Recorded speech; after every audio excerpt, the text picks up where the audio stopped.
Well, thank you. I have a feeling that there's probably not a lot that I can tell any of you. Looking at the people who are here, the collective wisdom of this group is great. It is great. But I'll try and pull some things together that you may or may not have thought about. And I've tried to really think about sustainability in regard to housing, which is really broad.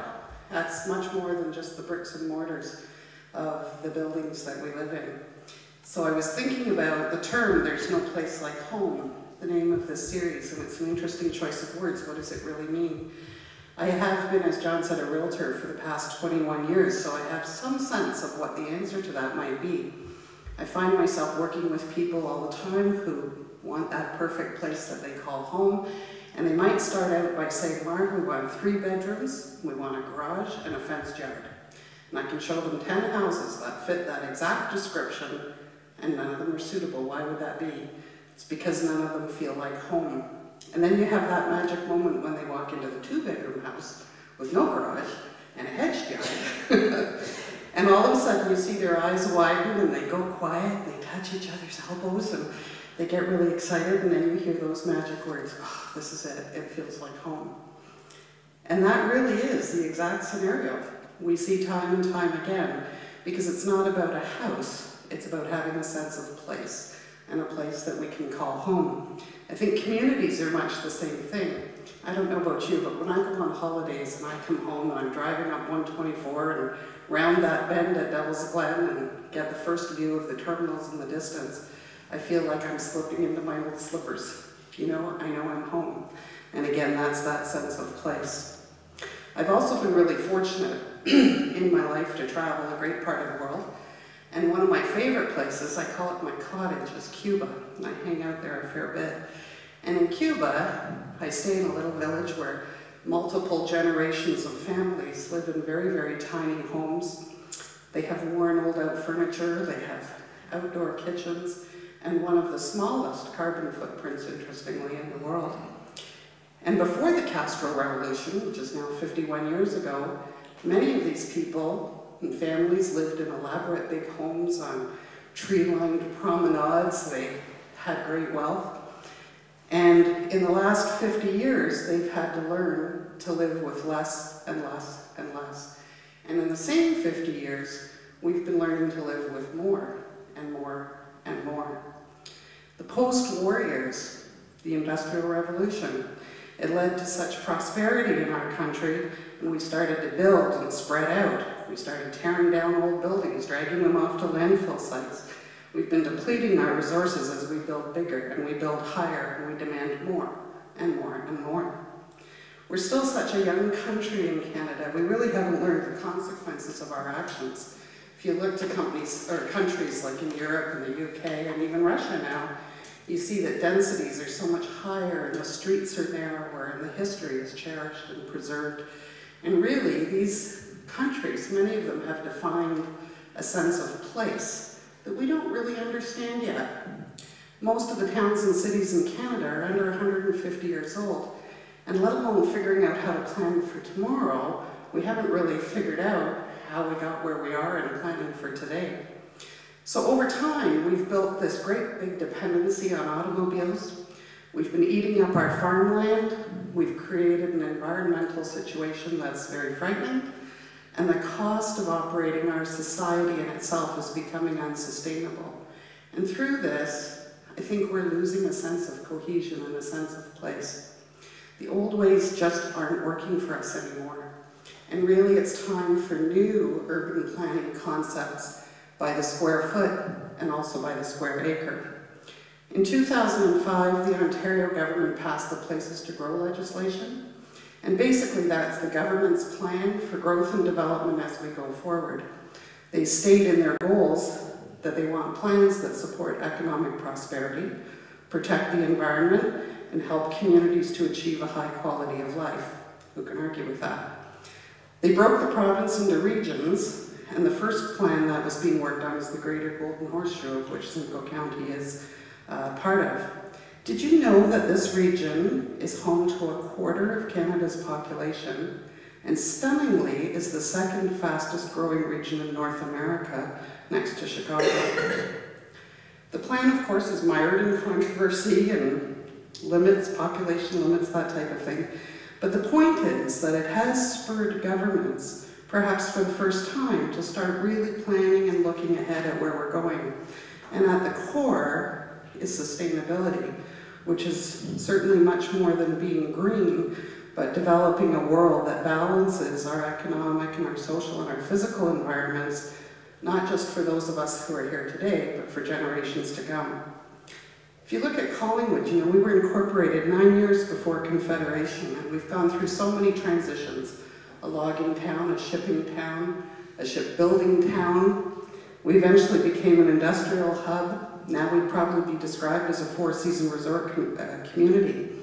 Had an interesting experience earlier this year. I sold the old Ditson House, which is the property next to the Royal Bank, where Cindy Lewis has her practice now. It was amazing walking into there and seeing something that basically was unchanged from the day that it was built. And it occurred to me that it took 152 years to fully transition 4.5 blocks of our community into a full and complete modern-day community. Collingwood today is continuing to undergo changes as we speak, and certainly never more so than in the last 10 years. After the Intra-West announcement in 1999, the lure of our natural amenities have been discovered by urbanites fleeing the GTA. We improved our capacity for servicing infrastructure with the channelization of the Black Ash Creek. All of that combined led us into a period of really unprecedented growth over the last 10 years. We've seen such rapid development of new subdivisions, new commercial developments, new roads, new people, new opportunities, and new challenges. The growth has happened so fast that our planning has had to be reactive as opposed to being proactive. You know, 20 years ago, Ron, I think council had a debate on the bounty on wolf pelts. You know, how quickly things have changed.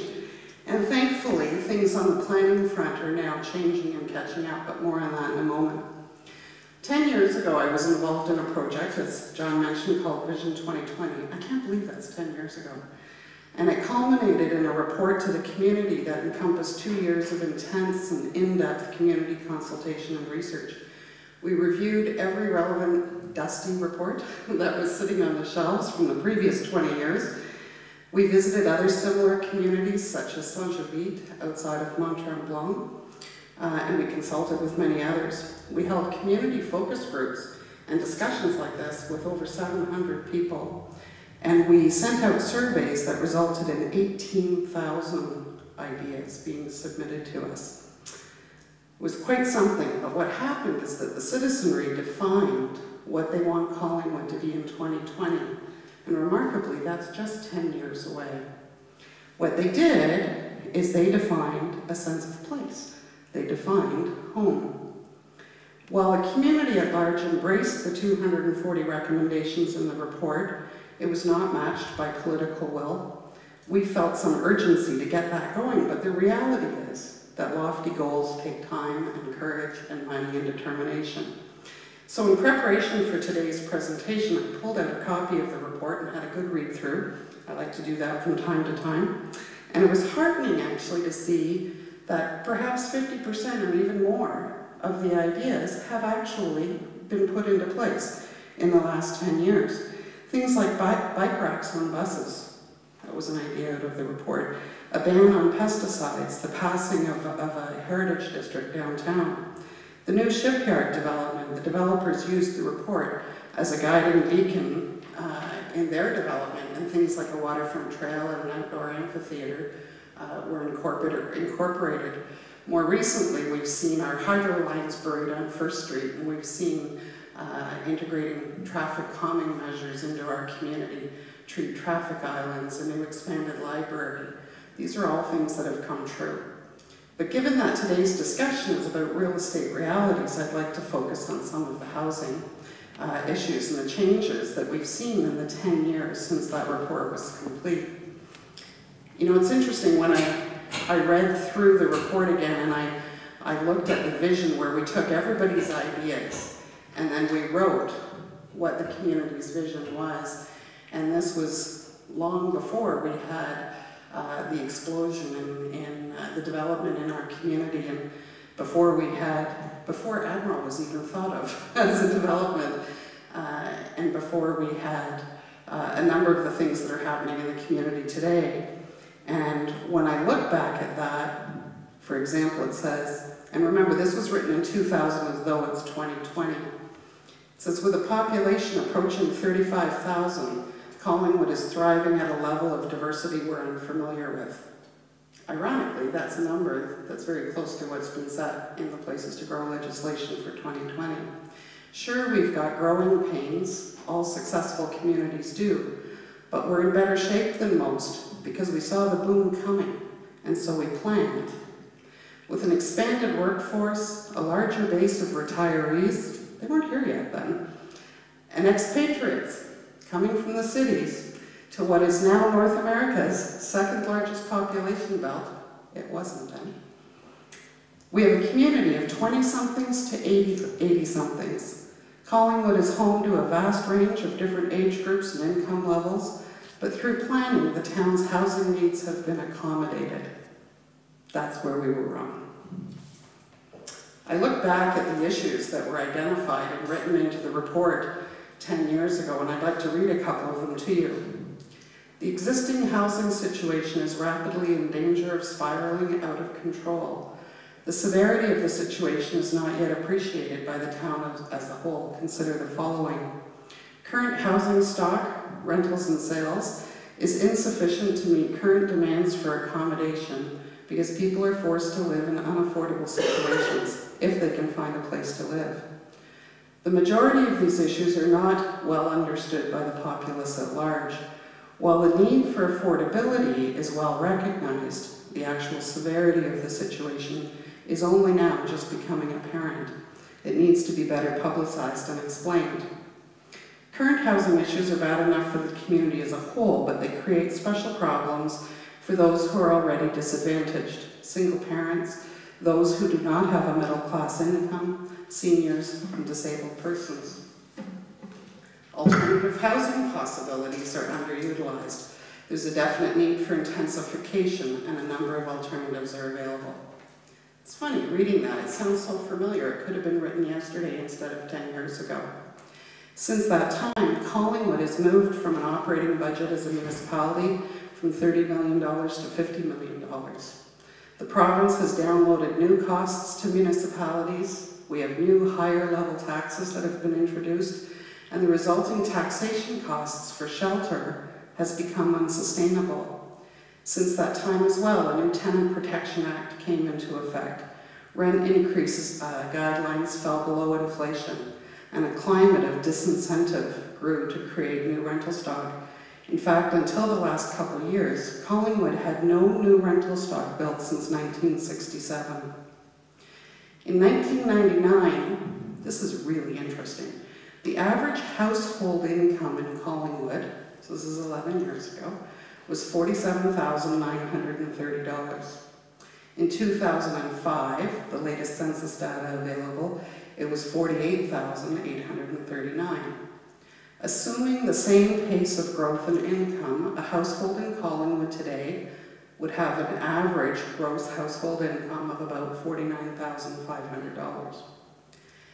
In 1996, the average price of a resale home in Collingwood was $144,000, and in 2000 it was $147,000. So it only moved about $3,000 in those 4 years. Today, it's just over $256,000. In the Blue Mountains, the 12-month average single-family home is $395,000. In Wasaga Beach, $268,000, and in Meaford, $254,000. Bear in mind that none of these figures include the new home subdivisions, which would generally have higher averages than that. In 1996, the average gross rent for an apartment of any kind in Collingwood, the average rent was $608. Today, even a bachelor apartment would cost an average of $688 in this town, while a 3-bedroom unit would average $1,050. So consider if you're a minimum wage earner where a large percentage of our citizens are, you would earn about $1,400 a month. If you're a senior on a pension with an OAS supplement, the figure's closer to $1,200 a month. If you're on a disability pension, it's under $1,100 a month. And we know that people's shelter costs shouldn't exceed 30% of their gross income. That translates to shelter costs, affordable shelter costs, being $330 to $430 a month. Most cases, taxes exceed that today on a building. But here's good news. If you want to buy a house in Collingwood, you're lucky, because we're still in a low interest rate climate. But because the average price of a home is $256,000 today, with a down payment of 5%, it only requires a gross household income of $75,000 to qualify. If, however, interest rates return to where they were in October of 2000, when we did the Vision 2020 report, they were 1.4% higher than today. Given all the news we read, it's a strong likelihood that we'll return to those levels. The same house in Collingwood will cost $100,000, or will require an income of $100,000 to buy the average price home in Collingwood. Between the costs of housing and then the cost of operating costs, such as taxes and utilities, Collingwood, like many other communities across the country, are at a crossroad where change has to happen, because the reality is we cannot sustain this for much longer. You wonder who is buying these houses. Some are baby boomers that have inherited money, some are retirees who have cashed in their equity in other areas and moved to our beautiful community to enjoy for their golden years. Some are dual income, young professionals who've benefited from the historically low interest rates that we've had in recent years. But more than anything, they are existing homeowners from here or away who have built transferable equity in their last homes, and combined with low interest rates have continually been able to trade up and trade up over the last 2 decades. This is the group that the developers in our community are building to. It's pure supply and demand. There have been a steady supply of buyers who fit that description, and developers have built product to meet that demand. In my view, the problem we face in maintaining a vibrant and sustainable community for generations to come is actually not one of affordable housing at all, but rather one of inclusionary housing. We need to have a range of shelter opportunities that fit the needs of all members of our community, and this is an area, quite frankly, where I feel we have failed. We've succumbed to a very false belief that development pays for itself. You mentioned this is an election time, and I've heard it repeatedly over the last month, that development pays for itself. The reality is that development does not pay for itself. The increase in demand on services versus the funding revenues that are generated from that growth don't cover the costs. Just look at our own municipal budget, which has grown from $30 million to $50 million in the last 10 years, let alone enormous municipal debt, during the period of greatest growth. The numbers speak for themselves. I certainly haven't seen taxes go down in the last decade here. Collingwood currently has applications in various stages of approval right now for another 4,200 housing units. When you consider we have just over 9,000, 4,200 is a lot. That's an increase of about 45% in the number of households or dwellings over what we presently have. If you think that's big, though, the Blue Mountains and Clearview have far more. We are on a continued path of significant growth in this region, and it's urgent that we address the real estate realities that exist as barriers to having a truly sustainable community into the future. As I said, sustainability is about much more than being green. It's a mesh of having an attractive and an accessible community, excuse me, with a mix of housing types, public spaces, economic opportunities, transportation systems, a healthy and a safe population, a mix of ages and demographics and income levels. That's what makes a community sustainable along with being a good steward of our environment, we have to be sensitive to the interface between our natural and built environment. I envision a future, and laugh if you will, where we have radical new design concepts, so radical that they're already being used throughout the world, such as cube or component homes. Maybe we'll one day have permission to raise chickens in our backyards, or where agriculture takes place in our front yards, where we have micro-farms. We'll learn ways we haven't begun to understand yet about living off the grid. We'll start with geothermal systems, servicing entire neighborhoods, community cooperatives that own alternative energy sources, whether it be solar, wind power, or again, something we haven't yet discovered. Our world in the near future will change dramatically from necessity, forcing the change if we are to sustain. But before you get depressed, I have good news. We have finally started down that path. As a society, we've developed an increased awareness of what it will take to keep our communities livable. We're really seeing it on the provincial and federal levels, where legislation and policies are coming out that acknowledge the need for change. Things from mandatory energy audits to gas taxes, places to grow legislation, the new Green Energy Act. Governments are beginning to understand the relationship between ecology and economy and quality of life. In Collingwood, we saw anti-idling and pesticide bans put in place before they were provincially mandated. We've dramatically altered development charges to increase the share that developers must pay towards the cost of growth every time they build a house. We've begun to restore our infrastructure, painfully and slowly and at great cost, but with an eye to a better future. We built the first gold standard LEED certified library in Ontario, the second in Canada, and we officially passed a law making the downtown a true heritage district. We saw the first rental stock housing built since the 1960s, and in my opinion, the single most significant decision made by our council was to hire Robert Boyd, a community planner, whom you'll hear from, I gather, in another session, to develop urban design standards, not guidelines, that offer us an exciting chance to do things right from this day forward. Please don't miss his session. It will be well worthwhile. On both a local and national level, we need to find ways of reducing the operating costs of our structures through bold environmental initiatives and alternatives, and through a dramatic overhaul in our fiscal management of taxation dollars at every level of government. Here at home, we need to critically address the issue of inclusionary housing if we're to avoid the loss of our sustaining middle class.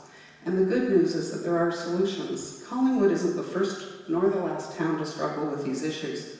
We can start by looking at other communities like Whistler, who actually managed to house 80% of their labor force within the community where average house prices exceed $1 million. They did that by creating a housing authority in 1997 to oversee the development of resident restricted housing in Whistler through the use of an employee housing fund. The idea behind this was based on deed restrictions. The town can acquire and keep land, it's called land banking, and place deed restrictions on the future sale, development, and occupancy of those lands, similar to the Whistler scenario. We should be establishing and publicizing and monitoring annual targets for housing stock creation, requiring that Collingwood must house at least 60% of its workforce within the town limits. With this, the town can control the number of permits issued annually for homes of differing values. Our new zoning bylaw has liberalized the ability to intensify our existing housing stock, including additions or conversions to provide accessory units and duplex. However, this is not widely known or understood. It needs to be promoted. Creating units and houses aids the existing homeowners in carrying the rising costs of their homes and can quickly add affordable, inclusionary new housing stock into the existing fabric of the community. We can require that all new developments include a percentage of units to be at affordable levels. This is a movement that seems to be underway on the provincial level and may soon be mandated. We can require that every new home over a certain dollar value must include an accessory unit, or make a cash in lieu contribution towards a housing fund. We need to increase residential occupancies in the downtown core and above the storefronts, as well as utilizing alleys and back lanes to bring vibrancy to our core. We should limit the size of infill homes to a certain percentage of the size of any previous dwelling on the site to encourage intensification on the existing large lots that we have. We should be promoting the idea of new developments containing a number of specifically duplexed homes by design. This is actually my very favorite idea because it makes the cost of buying a home or carrying a home much more affordable for the home buyer and instantly creates rental stock throughout the community. These are all very real possibilities, and they're all ideas that are currently in use in North America. The question for us in Collingwood is there a will to do these things? It starts by building understanding, which a session like today helps to promote, but it takes the efforts of everyone to make them realities. I want my kids to come back here one day to be able to call Collingwood their home, because there really is no place like home.